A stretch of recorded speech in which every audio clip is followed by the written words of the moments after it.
তেজপাতার অপমানটা জানো, তোমার জীবনের সাথে একদম মিলে যাবে। তেজপাতা আমরা যত্ন করে বাজার থেকে কিনে আনি, কারণ ওর গন্ধ আছে, স্বাদ আছে, তাই রান্নায় দিই। তেজপাতা চুপচাপ সবটি দিয়ে দেয় আর আমাদের খাবারকে সুগন্ধি করে তোলে।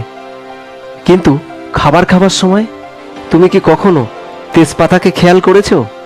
না, কারণ তখন ওর গন্ধ শেষ, তাই ওর কাজও শেষ।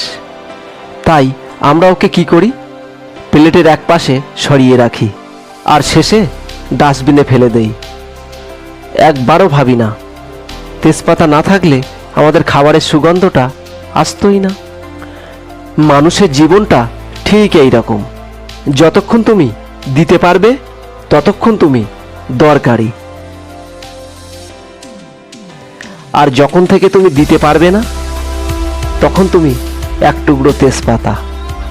তুমি এমনভাবে বাঁচো যার মূল্য কোনো দিন না কমে, তোমাকে ফেলে দেওয়া না হয়।